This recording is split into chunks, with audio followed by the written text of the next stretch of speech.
السلام علیکم، میں ناگپور سے محسن رضا خان۔ حضرت میرا ایک چھوٹا سا سوال ہے۔ سوال یہ ہے کہ پاکستان کے ایک بدنام زمانہ ایک شخص ہے جس نے یہ نعرہ دیا ہے لوگوں کو کہ نہ میں سنی نہ میں وہابی، میں ہوں مسلم علمی کتابی۔ یہ نعرہ لگانا کہاں تک درست ہے؟ یہ نعرے کا حقیقی مطلب کیا ہے؟ کیا تاریخ اسلام میں ایسا نعرہ کسی نے لگایا ہے؟ برائے کرم آپ اس کا جواب دے کر شکریہ کا موقع عطا کیجیے۔ بسم اللہ الرحمن الرحیم۔ جناب محترم محسن رضا خان صاحب، وعلیکم السلام ورحمۃ اللہ تعالیٰ وبرکاتہ۔ محترم، آپ نے ایک نعرے کے تعلق سے سوال پوچھا ہے جو ان دنوں پاکستان کی سرزمین سے بلند ہوا ہے، اور اکثر نوجوان جو ہے اس نعرے کو لگا رہے ہیں یا اس نعرے کا ذکر کر رہے ہیں۔ عرض کر دوں کہ یہ نعرہ پاکستان کے ایک بدنام زمانہ شخص ہے جن کا نام انجینئر علی مرزا ہے، یہ ان کا دیا ہوا نعرہ ہے۔ نہ میں وہابی نہ میں بابی، میں ہوں مسلم علم و کتابی۔ عام طور پہ لوگ یہ مرزا انجینئر کہنے کی بجائے مرزا پلمبر یعنی نل ساز، نل بنانے والا ان کو کہتے ہیں۔ میرے خیال میں مناسب تو یہ ہے کہ مرزا صغیر یا مرزا جونیئر کہا جائے۔ اب جو لوگ مرزا کبیر یعنی مرزا غلام احمد قادیانی کو اور اس کے افکار اور اس کے طریقہ کار کو جانتے ہیں تو وہ مرزا صغیر کے طریقہ کار اور مرزا صغیر کی حقیقت کو بھی بہتر طور پر سمجھ لیں گے۔ دیکھا جائے تو مرزا کبیر اور مرزا صغیر میں کچھ چیزیں ملتی جلتی بھی ہیں۔ ایک تو یہ کہ نام میں مناسبت ہے کہ دونوں ہی مرزا کے نام سے مشہور ہے۔ دوسرا یہ کہ مرزا کبیر یعنی غلام احمد قادیانی کو نبی کریم صلی اللہ تعالیٰ علیہ وسلم سے دشمنی تھی، اس لیے اس نے ختم نبوت کا انکار کر دیا اور خود ہی نبی ہونے کا دعویٰ جھوٹا کر بیٹھا۔ اور ان مرزا صغیر صاحب کو دیکھے یعنی مرزا علی صاحب کو، تو انہیں بزرگان دین سے بڑی سخت دشمنی ہے، اس لیے جناب ہمیشہ بزرگوں کی توہین و تذلیل کرتے رہتے ہیں۔ وہ مرزا کبیر تھا، اس نے بڑی جگہ ڈاکہ ڈالا یعنی ختم نبوت پر ہی ڈاکہ ڈال دیا، اور یہ مرزا صغیر ہے تو انہوں نے ناموس اولیاء اور عظمت اولیاء پر ڈاکہ ڈالا ہے۔ یہی وجہ ہے کہ اب مرزا صغیر صاحب نے بزرگوں کے مقابل اپنا ایک خود ساختہ نعرہ بھی ایجاد کر لیا ہے، اور نعرہ وہ ہے کہ نہ میں وہابی نہ میں بابی، میں ہوں مسلم علمی کتابی۔ اس لیے میرا خیال ہے کہ انجینئر مرزا کو مرزا پلمبر کہنے کی بجائے مرزا صغیر کہنا زیادہ مناسب ہے، لیکن چونکہ انجینئر مرزا اب لوگوں میں مرزا پلمبر کے نام نامی اسم گرامی سے زیادہ مشہور ہو چکے ہیں، لہٰذا میں بھی اب اسی نام سے موصوف کو خطاب کروں گا تاکہ سامعین سمجھ لے کہ میرا مخاطب کون ہے۔ مرزا پلمبر صاحب کا جہاں تک معاملہ ہے تو یہ اپنی خود ستائی میں اور اپنے آپ کو اتنا بڑا یہ عالم، محدث، مفسر، مفکر، مدبر، متکلم سمجھتے ہیں کہ 1400 سالوں میں ان جیسا کوئی پیدا ہی نہیں ہوا ہے۔ میرے اس دعوے کی دلیل یہ ہے کہ مرزا پلمبر صاحب کی تنقیدوں سے علماء، صوفیاء، محدثین، ائمہ کرام، تابعین اعظام، صحابہ کرام، بلکہ خود نبی کریم صلی اللہ تعالیٰ علیہ وسلم تک کوئی نہیں بچا ہے۔ وہ تو شکر ہے کہ مرزا پلمبر کو اپنے انسان اور بندے ہونے کا اقرار ہے، ورنہ معاذ اللہ نعوذ باللہ شاید اس کے نزدیک اللہ تعالیٰ بھی تنقید سے بالا تر نہیں ہے۔ لا حول ولا قوۃ الا باللہ العلی العظیم۔ آپ لوگوں نے دیکھا بھی ہوگا کہ مسئلہ چاہے قرآن کا ہو، تفسیر کا ہو، حدیث کا ہو، فقہ کا ہو، تاریخ کا ہو، یا پھر سیاستی کا کوئی مسئلہ کیوں نہ ہو، مسئلہ چاہے کوئی بھی ہو، مرزا پلمبر صاحب خود ساختہ جج بن کر اپنے 10x20 کے حجرے میں اپنی جیوری کے ساتھ بیٹھ کر فیصلہ سنانے لگتے ہیں، اور عام طور پہ ان کے فیصلے یہ ہوتے ہیں کہ جی یہاں بریلوی صحیح ہے، دیوبندی صحیح نہیں ہے، جی اس مسئلے میں دیوبندی صحیح ہے اور بریلوی صحیح نہیں ہے، یہاں اہل حدیث صحیح ہے، یہاں دیوبندی اور بریلی غلط ہے، یہاں فلاں محدث صاحب سے غلطی ہو گئی ہے، یہاں فلاں امام نے غلطی کی ہے، یہاں فلاں مفسر غلط ہے، اس مسئلے میں فلاں امام نے خطا کی ہے، وغیرہ وغیرہ۔ میں مرزا پلمبر صاحب سے یہاں پوچھنا چاہتا ہوں کہ جناب پہلے یہ بتائیں کہ آپ کو یہ جج بنایا کس نے، آپ کو یہ منصب دیا کس نے، کس نے آپ سے کہا کہ صحابہ کرام ہو یا ائمہ کرام ہو یا محدثین اعظام ہو، ان کے درمیان آپ تقابل کرنے لگے اور پھر فیصلہ سناتے رہے کہ کون کہاں صحیح ہے اور کون کہاں غلط ہے، یہ منصب آپ کو دیا کس نے؟ حالانکہ سچائی تو یہ ہے کہ مرزا پلمبر صاحب کے اپنے نظام میں اپنے آپ کو اتنا بڑا جج سمجھنے کے باوجود بھی پلمبر صاحب کی اتنی اوقات نہیں ہے کہ وہ اپنے ہی بیانوں میں جو کچھ کہتے ہیں، دوسروں کی بات چھوڑ کے دوسری کتابوں کے وہ کیا حوالے دیتے ہیں، کیا بات کرتے ہیں، وہ ایک الگ میٹر ہے، وہ جو اپنے بیانوں میں اپنی طرف سے جو کچھ بات کہتے ہیں یا جو تشریحات کرتے ہیں یا قرآن کی جو اپنی منمانی تفسیر کرتے ہیں یا وہ حدیث کی جو ہے اپنی رائے سے جو ہے وہ شرح بیان کرتے ہیں، غرض کہ وہ جو کچھ کہتے ہیں اسے ہی صحیح ثابت کرنے کے لیے جب کسی عالم اہل سنت کی طرف سے ان کو مناظرے کا چیلنج ہوتا ہے تو یہ کسی عالم اہل سنت کے سامنے بیٹھ کر مناظرہ کرنے کی بھی اوقات نہیں رکھتے۔ یہی وجہ ہے کہ اب موصوف کا حال اس دھوبی کے گدھے کی طرح ہو چکا ہے جو نہ گھر کا ہے نہ گھاٹ کا، یعنی سارے فرقوں نے جناب کو ریجیکٹ کر دیا ہے، کوئی بھی یہ ماننے کے لیے تیار نہیں کہ یہ بندہ ہمارے فرقے کا ہے۔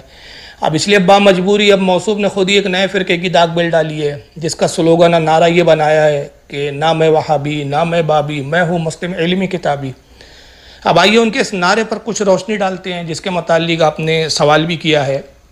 تو عرض کروں کہ اول تو یہ نعرہ لفظی طور پر ہی غلط ہے، اور اس سے مرزا پلمبر صاحب کے مبلغ علم کا بھی پتہ چلتا ہے۔ پہلا یہ کہ اگر نعروں کے اس ہجوم میں انہیں اپنا کوئی نیا نعرہ بنانا ہی تھا تو نعرہ یوں ہونا چاہیے تھا کہ نہ میں ہوں قادیانی،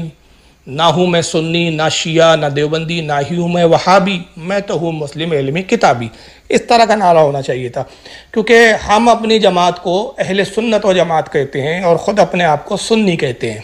اور اپنے جو مخالفین ہیں یعنی ہمارے جو مخالفین فرقے ہیں جیسے شیعہ ہے، دیوبندی ہے، وہابی ہے، تو ان کو ہم شیعہ، دیوبندی، وہابی انہی ناموں سے منسوب کرتے ہیں۔ اسی طرح جو ہمارے مخالفین ہیں وہ ہمیں سنی کہتے ہیں، یا بعض لوگ چڑھ کر ہمیں بریلوی بول دیتے ہیں۔ تو موجودہ فرقے جو بھی ہیں اور جس قدر بھی جماعتیں ہیں یا فرقے ہیں، ان میں سے کوئی بھی جماعت بابی یا فرقہ بابی نام سے مشہور و معروف ہی نہیں ہے، اور نہ اس نام سے کسی فرقے کو نامزد کیا جاتا ہے۔ لہٰذا یہ بابی کہنا مرزا پلمبر صاحب کی انتہائی جہالت کا ثبوت ہے۔ دوسرا یہ کہ مرزا پلمبر صاحب کا یہ کہنا کہ نہ میں وہابی نہ میں بابی، تو سوال یہ پیدا ہوتا ہے کہ پھر شیعہ، دیوبندی، قادیانی یہ کہاں چلے گئے؟ مرزا پلمبر کے نعرے میں شیعہ، دیوبندی، قادیانی ان تین کا ذکر ہی نہیں ہے، نہ وہابی نہ بابی، تو بابی سے مراد انہوں نے بریلوی لے لی، اور وہابی سے مراد جو ہے وہ نام نہاد اہل حدیث غیر مقلدین ہے۔ تو پھر صاحب دیوبندی کہاں چلے گئے، شیعہ کہاں چلے گئے، قادیانی کہاں چلے گئے؟ ان کا تو ذکر ہی نہیں آیا۔ تو مرزا پلمبر صاحب دو فرقوں سے اظہار برات کرتے ہیں، تو ان کا یہ دو فرقوں سے اظہار برات کرنا یہ تو ظاہر کرتا ہے کہ وہ وہابی نہیں ہے اور بابی نہیں ہے، تو پھر وہ یقیناً یا تو دیوبندی ہے یا تقیہ شیعہ ہے یا پھر قادیانیوں کے انتہائی کوئی چھپے ہوئے ایجنٹ ہے۔ ممکن ہے کہ مرزا پلمبر صاحب اس کا یہ جواب دیں کہ اصل میں موجودہ دور میں مسلمانوں میں دو بڑے فرقے مانے جاتے ہیں، ایک بریلوی جن کو میں نے بابی کے نام سے منظوم کیا ہے، اور دوسرا وہابی یعنی دیوبندی پلس غیر مقلدین نام نہاد اہل حدیث۔ تو اس لیے میں نے انہی دو فرقوں کا نام اپنے اس نعرے میں رکھا ہے، اور شیعہ قادیانی کا ذکر میں نے اسی لیے نہیں کیا کہ وہ قلیل ہے، قلت میں ہے۔ تو جواباً عرض ہے کہ چلیے ہم آپ کی یہ تعویل تسلیم کر لیتے ہیں، لیکن اس سلسلے میں مرزا پلمبر صاحب سے ہمارے بہت ہی سنجیدگی کے ساتھ 4 سوالات ہیں، اور میں مرزا پلمبر صاحب سے کہتا ہوں کہ ان سوالات کے جواب دینے کی آپ ذرا زحمت فرمائیں۔ میرا پہلا سوال یہ ہے کہ کیا اس طرح کا یا اس سے ملتا جلتا نعرہ صحابہ کرام کے دور میں رائج تھا؟ کیا کسی ایک صحابی نے کبھی ایسا کوئی نعرہ لگایا؟ سوال سماعت فرمائے، کیا اس طرح کا نعرہ یا اس سے ملتا جلتا نعرہ صحابہ کرام کے دور میں رائج تھا، یا کسی ایک صحابی نے بھی کبھی ایسا کوئی نعرہ لگایا؟ دوسرا سوال یہ ہے کہ مرزا پلمبر صاحب کے نزدیک جب نعرہ رسالت یا رسول اللہ یہ لگانا جائز نہیں ہے، اور اسی طرح نعرہ حیدری یا علی، نعرہ غوثیہ یا غوث، مسلک اعلی حضرت زندہ باد، یہ سب نعرے باباؤں کے جدید نعرے ان کے نزدیک، اور ان کے نزدیک بدعت، ناجائز، حرام، بلکہ شرک تک پہنچے ہوئے ہیں۔ تو نہ میں وہابی نہ میں بابی، میں ہوں مسلم علمی کتابی، ان کا یہ جدید اپنا ایجاد کردہ خود ساختہ نعرہ کیا دین میں اضافہ، بدعت، ناجائز اور حرام کے زمرے میں نہیں ہے؟ اور اگر نہیں ہے تو کیوں نہیں ہے؟ تیسرا سوال یہ ہے کہ مرزا پلمبر صاحب ہمیں یہ بتائیں کہ نبی کریم صلی اللہ تعالیٰ علیہ وسلم کے ظاہری زمانے میں اور پھر دور خلفائے راشدین اور پھر دور صحابہ کرام میں وہ کون کون سی کتابیں تھیں جنہیں پڑھ کر اور عمل کر کے صحابہ کرام مسلم علمی کتابی کہلاتے تھے؟ آپ کے نعرے کا ایک ٹکڑا ہے نا، میں ہوں مسلم علمی کتابی، تو بتائیں کہ رسول اللہ کے زمانے میں، دور خلفائے راشدین میں، دور صحابہ کرام میں وہ کون کون سی کتابیں تھیں جنہیں پڑھ کر اور ان پر عمل کر کے صحابہ کرام مسلم علمی کتابی کہلاتے تھے؟ کیا صحابہ کرام و تابعین اعظام سنی، دیوبندی، وہابی کی متفقہ کتابیں بخاری، مسلم، ابو داؤد، ترمذی، ابن ماجہ، نسائی یہ سب پڑھ کر مسلم کتابی بنے تھے؟ یا اہل تشیع کی مسلمہ جو کتابیں ہیں جیسے نہج البلاغہ، اصول کافی، من لا یدرح الفقی، الاستفسار، تہذیب الکمال وغیرہ، یہ کتب پڑھ کر کیا وہ مسلم علمی کتابی بنے تھے؟ آخر وہ کون سی کتابیں تھیں جس پر عمل کر کے اور جس کو پڑھ کر صحابہ اکرام علمی کتابی ہوئے تھے؟ تو ظاہر ہے کہ صحابہ اکرام و تابعین اسلام کے دور ظاہری میں سب کتابیں تھی ہی نہیں. ان کتابوں کو پڑھنا تو دور، انہوں نے ان کتابوں کی شکلیں تک نہیں دیکھی تھی، لہٰذا ان کا ان کتابوں کو پڑھ کر مسلم علمی کتابی بننے کا تو سوال ہی پیدا نہیں ہوتا. تو پھر مرزا پیغمبر صاحب کے اس تچھ نعرے کے مطابق صحابہ اکرام اور تابعین اعظام معاذ اللہ مسلم علمی کتابی قرار نہیں پاتے ہیں. استغفر اللہ ربی.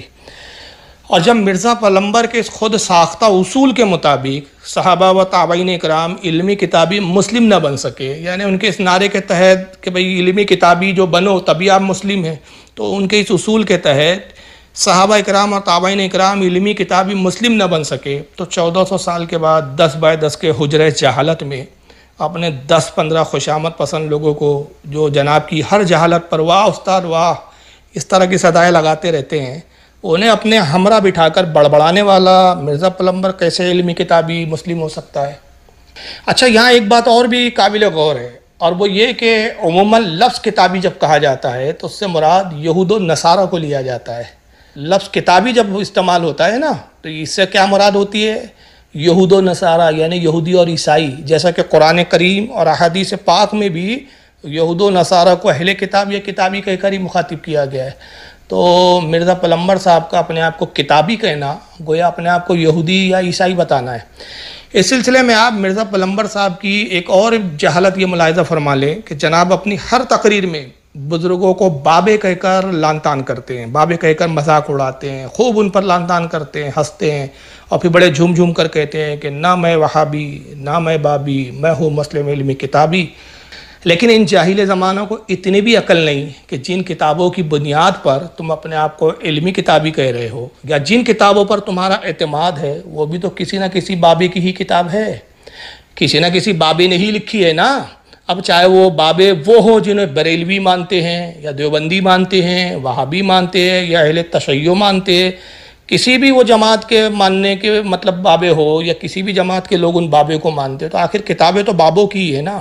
اب یہ جن کتابوں کی بنیاد پر کتابی بنے بیٹھے ہیں وہ کوئی آسمان سے نازل ہوئی کتابیں تو نہیں ہیں کہ جنہیں جبریل علیہ السلام ان کے پاس ڈائریکٹ لائے ہیں پیغمبر صاحب کے پاس اور کہا لیجئے مرزا پیغمبر صاحب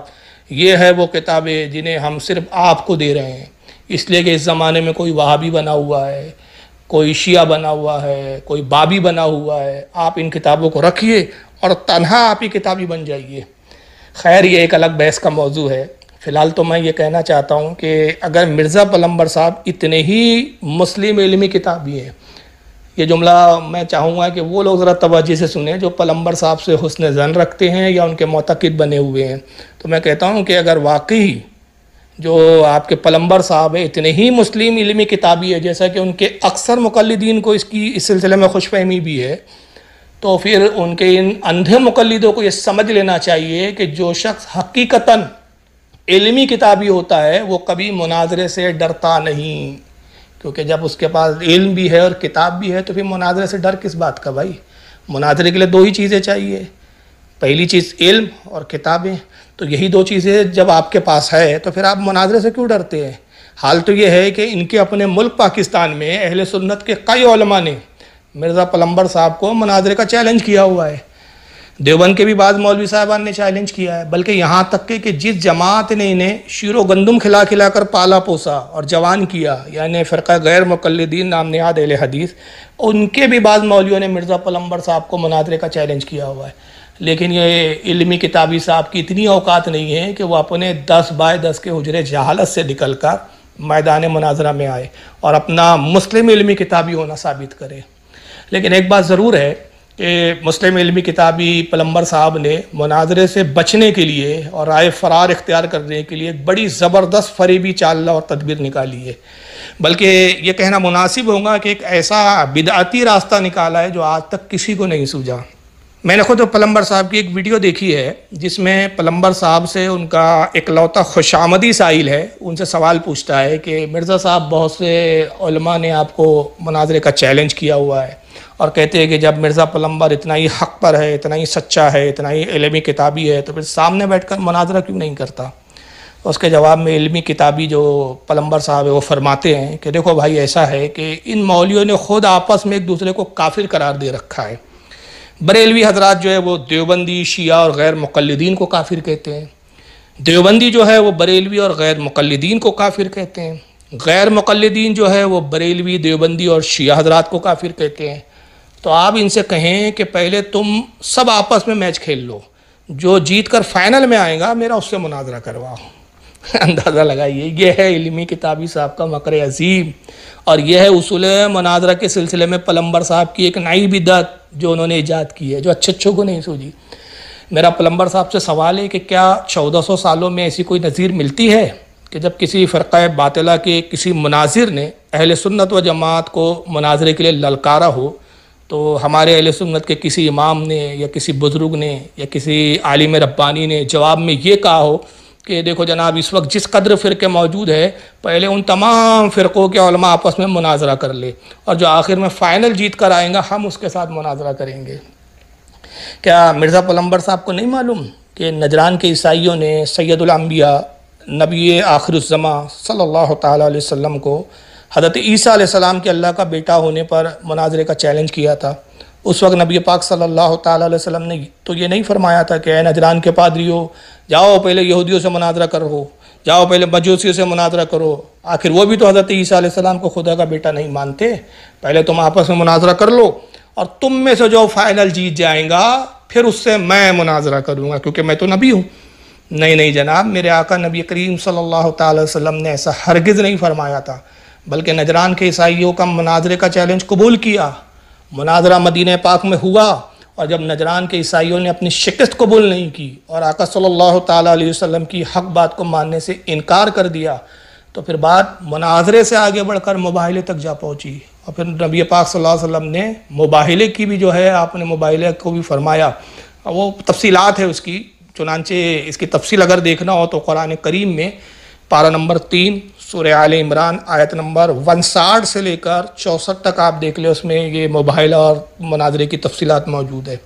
تو اندازہ لگائیے کہ یہ ہے علمی کتابی صاحب جو اپنی جہالات، اپنے جھوٹ کو چھپانے کے لیے کس قدر مکر سے کام لیتے ہیں۔ اب اگر کل کوئی ہندو یا کوئی عیسائی مسلمانوں کو چیلنج کر دے، غور کریں آپ کہ اگر کل کوئی ہندو یا کوئی عیسائی مسلمانوں کو چیلنج کر دے اور کہے کہ معاذ اللہ تمہارا دین اسلام جھوٹا ہے، میں تمہیں چیلنج کرتا ہوں کہ اگر تم واقعی سچے ہو تو آؤ مجھ سے مناظرہ کرو اور اپنے اسلام کا حق ہونا ثابت کرو، تو ذرا سوچیے اگر مرزا پلمبر صاحب کے اس جاہلانہ بدعتی اصول کے تحت اس غیر مسلم سے یہ کہہ دیا جائے کہ دیکھو جناب، ایسا ہے کہ عیسائی یہودی اور ہندو کو غلط کہتے ہیں، اور جو یہودی ہے وہ عیسائیوں اور ہندو کو غلط کہتے ہیں، اور اسی طرح جو ہندو ہے وہ عیسائیوں کو اور یہودیوں کو باطل قرار دیتے ہیں، لہٰذا پہلے تم تینوں آپس میں میچ کھیل لو، جو فائنل جیت جائیں گا پھر وہ ہم مسلمانوں سے مناظرہ کریں۔ آپ خود غور فرمائیں کس قدر مسلمانوں کی رسوائی ہوں گی اگر ایسا جواب دیا جائے گا، تو کس قدر لوگ اسلام سے بدظن ہوں گے، کس قدر اہل اسلام کا مذاق بنے گا۔ میں نہیں سمجھ پاتا ہوں کہ وہ کیسے اندھے مقلد ہے پلمبر صاحب کے،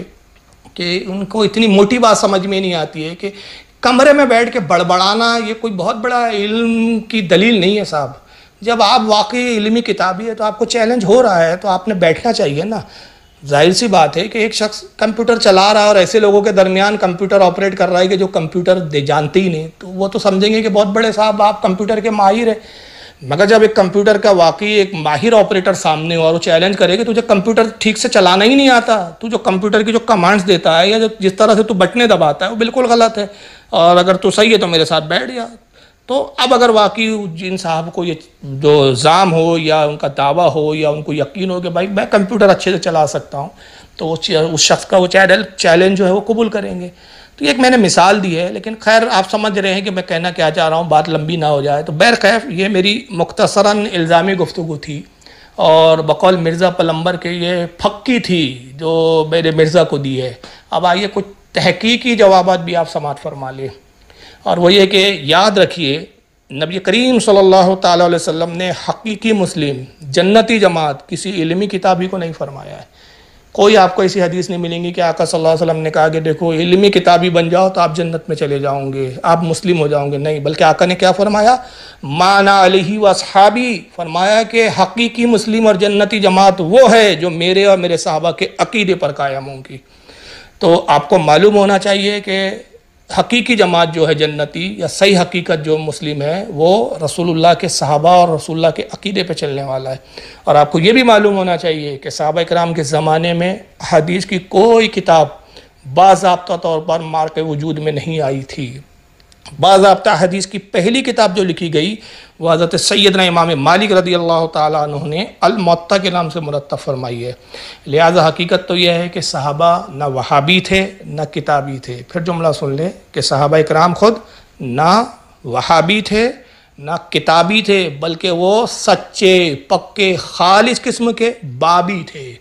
کیا تھے وہ؟ سچے پکے خالص قسم کے بابی تھے، کیونکہ وہ نبی کریم صلی اللہ تعالیٰ علیہ وسلم کے بعد اپنے سے بڑے بابا کی اتباع اور پیروی کیا کرتے تھے، اور اس کا حکم انہیں خود رسول اللہ صلی اللہ تعالیٰ علیہ وسلم نے دیا تھا کہ دیکھو میرے بعد تم دین میں اپنی عقل کے گھوڑے مت دوڑانا، اپنی سمجھ سے دین کو مت سمجھنا، بلکہ تم میں جو بڑا بابا ہو اس کی پیروی کرنا، اس سے دین کو سمجھنا۔ چنانچہ آئیے جامع ترمذی آپ دیکھیں، کتاب المناقب، باب فی مناقبی ابی بکرین و عمر، حدیث نمبر 3663۔ امام ترمذی بیان کرتے عن حذیفہ رضی اللہ عنہ قال، حضرت حذیفہ رضی اللہ تعالیٰ عنہ روایت کرتے اور کہتے کننا جلوسا عند النبی صلی اللہ علیہ وسلم فقال، کہتے ہیں کہ ہم صحابہ اکرام ایک مرتبہ اور رسول اللہ صلی اللہ تعالیٰ علیہ وسلم کی مجلس میں بیٹھے ہوئے تھے، حضور کی بارگاہ میں حاضر تھے کہ آقا نے صحابہ کو مخاطب کر کے ارشاد فرمایا انی لا ادری ما بقائی فیکم، فرمایا کہ لوگو مجھے نہیں معلوم کہ میں تم لوگوں کے درمیان کتنا عرصہ رہوں گا، فاقتدوا بالذین من بعدی، کا بس میرے بعد ان دونوں کی پیروی کرنا، وَإِشَارَ إِلَىٰ ابی بکر و عمر، اور پھر آپ نے یہ کہتے ہوئے حضرت ابو بکر صدیق اور حضرت عمر فاروق کی طرف اشارہ کیا، فرمایا کہ میرے بعد تم ان دونوں کی پیروی کرنا، حضرت ابو بکر کی اور حضرت عمر کی رضی اللہ تعالی عنہما کی۔ تو دیکھیے رسول اللہ نے خود حکم دیا ہے کہ تم یہ جو دو بڑے بابے چھوڑے جا رہا ہوں میں اپنے پیچھے، ایک ابو بکر صدیق اور دوسرا بابا ہے عمر، ان کی پیروی کرنا، علمی کتابی بننے کی کوشش مت کرنا، یہ جو دین کو زیادہ سمجھتے ہیں، یہ دین کے مسائل کو زیادہ سمجھتے ہیں، ان کی پیروی کرنا۔ اور یہ حدیث بالکل صحیح ہے جامع ترمذی کی، حتیٰ کہ البانی صاحب نے بھی اس کو تخریج کر جو کی ہے انہوں نے ترمذی کی، اس میں کہا یہ حدیث صحیح ہے۔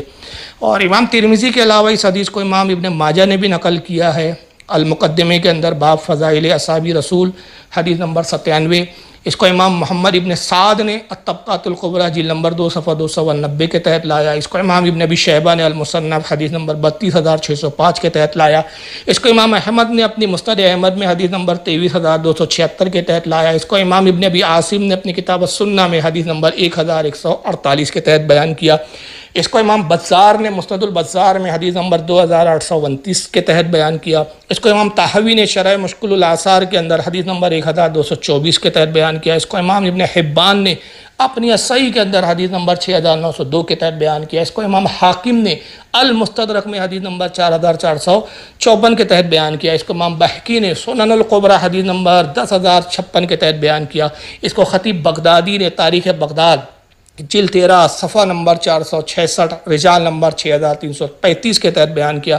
اس کو امام طبرانی نے معجم الاوسط کے اندر حدیث نمبر 3816 کے تحت بیان کیا۔ اس کو امام ابن عدی نے الکامل میں حدیث نمبر 288 کے تحت بیان کیا۔ اس کو امام ابو نعیم نے حلیۃ الاولیاء جلد 9 صفحہ 109 پہ بیان کیا۔ اس کو امام ابن عبد البر نے جامع البیان العلم و فضلہ حدیث نمبر 2309 تک کے تحت بیان کیا۔ اس کو امام دیلمی نے مسند الفردوس حدیث نمبر 245 کے تحت بیان کیا۔ اس کو امام ابن قدامہ حنبلی نے المغنی حدیث نمبر 684 کے تحت بیان کیا۔ اس کو امام خطیب تبریزی نے مشکات شریف کے اندر حدیث نمبر 6062 کے تحت بیان کیا۔ اس کو امام ذہبی نے سیار الاعلام النبلاء جلد نمبر 1 صفحہ 414 پہ بیان کیا۔ امام حیثمی نے مجمع الزوائد حدیث نمبر 15606 پہ بیان کیا۔ اس کو امام ابن حجر اسقلانی نے لسان المیزان جلد 4 صفحہ 113 رجال نمبر 3344 کے تحت بیان کیا۔ امام جلال الدین سیوطی نے الجامع الصغیر حدیث نمبر 1318 کے تحت بیان کیا۔ امام ابن حسام الدین ہندی نے کنز العمال میں حدیث نمبر 32646 کے تحت بیان کیا۔ کل ترمذی ملا کر 24 حوالے میں نے یہاں نقل کیے، 24 حوالے بیان کیے۔ تو یہ حدیث نے واضح کر دیا کہ باباؤں کی ہی پیروی کرنے کا رسول اللہ نے حکم دیا ہے. تو یہ صحابہ کے زمانے میں کوئی اس طرح کا نعرہ تھا ہی نہیں کہ نہ میں وہابی نہ میں بابی، میں ہوں مسلم علمی کتابی. اور آئیے حضرت عمر رضی اللہ تعالیٰ عنہ کی بھی ایک حدیث آپ سماعت فرمائیں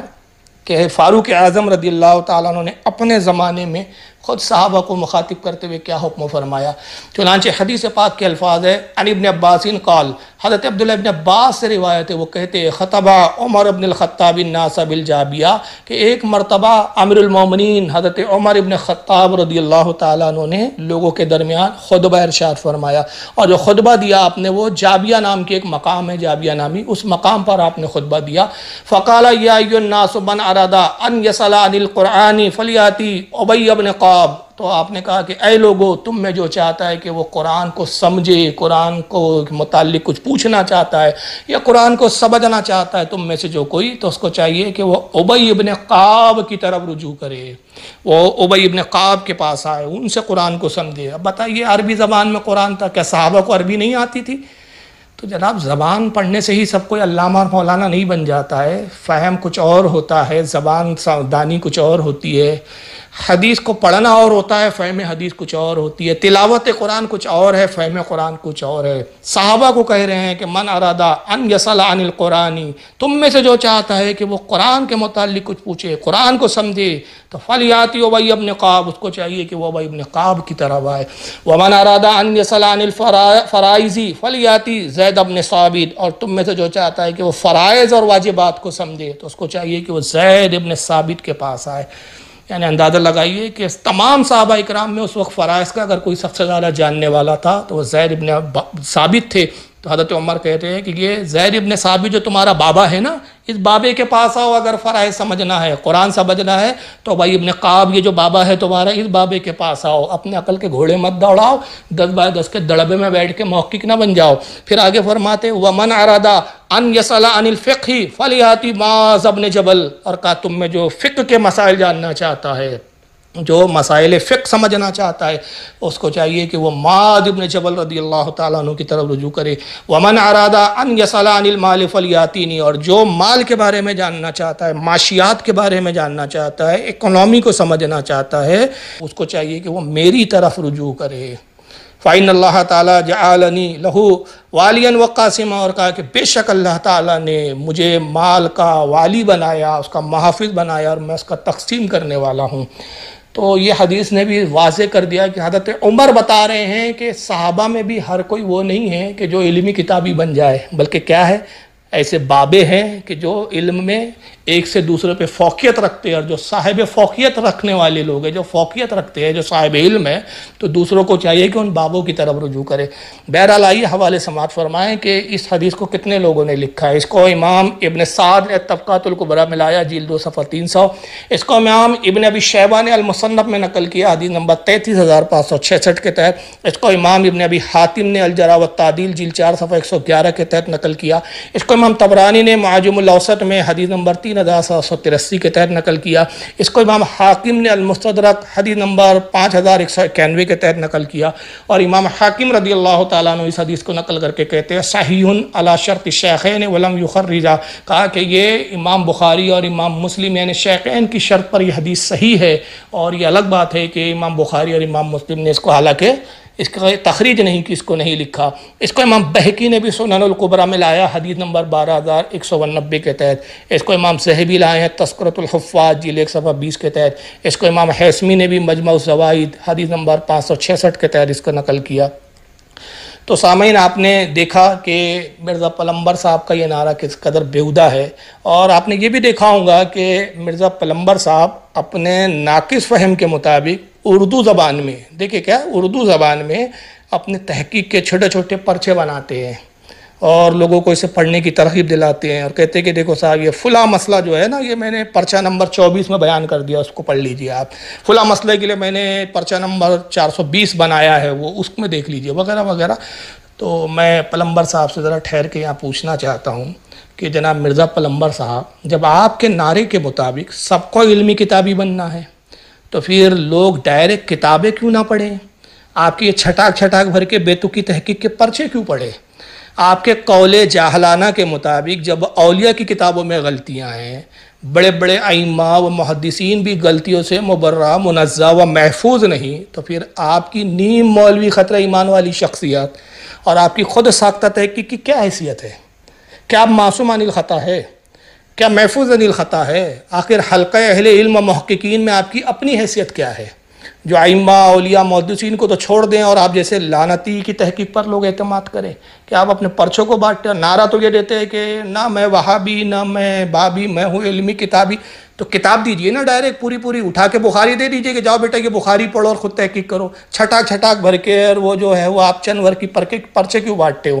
تو یہ سب مکاری ہے کہ یعنی اپنے آپ کو سمجھ لیا کہ خطا سے پاک، معصوم عن الخطا، اور باقی سب کی کتابوں میں خطا اور سب غلطی پر ہے، ایک یہی صاحب جو ہے علامۃ الدہر بنے بیٹھے ہیں۔ تو جب آپ کے نزدیک، اب میرا سوال بہرحال ابھی ختم نہیں ہوا، میں یہ بھی پوچھنا چاہتا ہوں مرزا پلمبر صاحب سے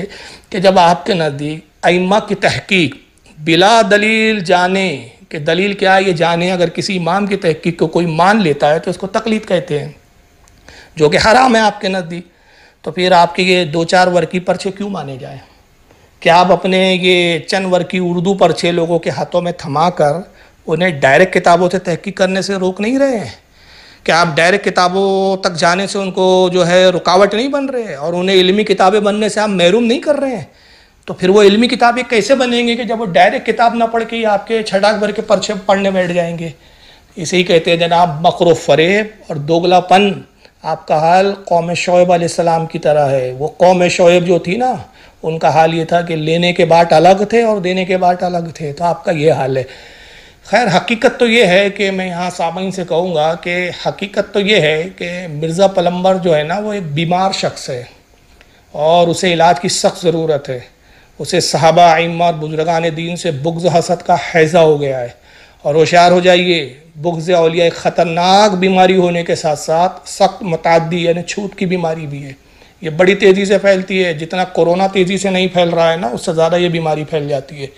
جو بھی شخص اس طرح کے بیمار کے قریب جاتا ہے اسے یہ بیماری ہونا یقینی ہے، اور قربان جائیے نبی کریم صلی اللہ تعالی وسلم کے علم غیب پر کہ میرے آقا صلی اللہ تعالی علیہ وسلم نے اس بیماری کے متعلق 1400 سال قبل ہی اپنے امتیوں کو خبردار کر دیا تھا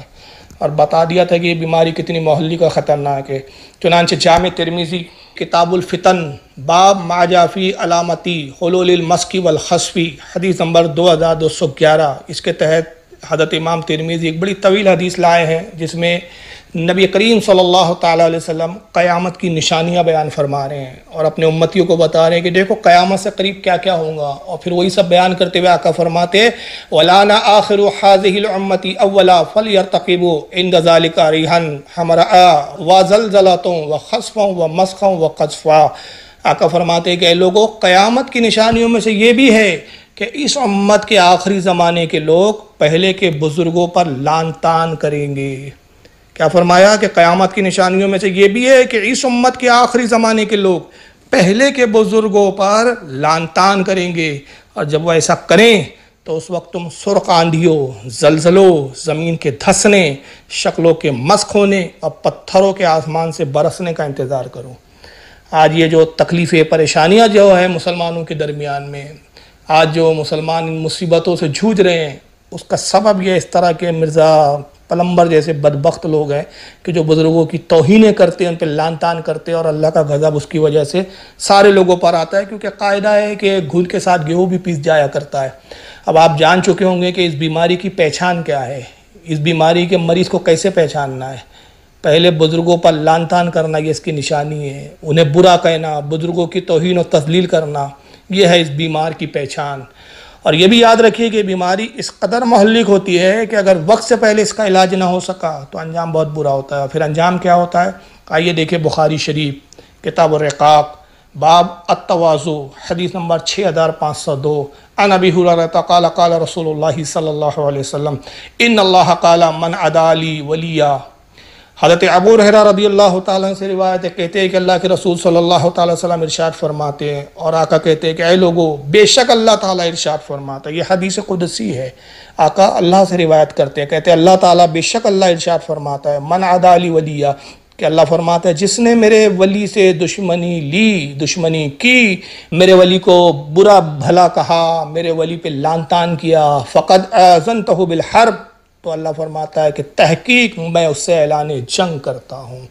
اندازہ لگائیے کہ ایسے لوگ جو اللہ سے جنگ کرنے پر آمادہ ہے، اس کا نتیجہ ہے کہ آج پوری امت کو یہ سب بھگتنا پڑ رہا ہے۔ آپ دیکھیں بخاری کے علاوہ یہ حدیث امام ابن مبارک نے بھی لایا اپنی کتاب الزہد کے اندر، حدیث نمبر 1032 کے تحت۔ اس کو امام ابن ابی عاصم نے بھی لکھا ہے کتاب الزہد جلد 1 صفحہ 65 کے تحت۔ اس کو امام ابن حبان اپنی صحیح ابن حبان میں لائے حدیث نمبر 347 کے تحت۔ اس کو امام طبرانی نے معجم الکبیر میں نقل کیا حدیث نمبر 7880 کے تحت۔ اس کو امام بہقی لائے ہیں سنن القبرہ کے اندر حدیث نمبر 20980 کے تحت۔ اس کو امام ابن جوزی اپنی کتاب صفات صفوہ جلد نمبر 1 صفحہ 39 پر لائے ہیں۔ اس کو امام حیثمی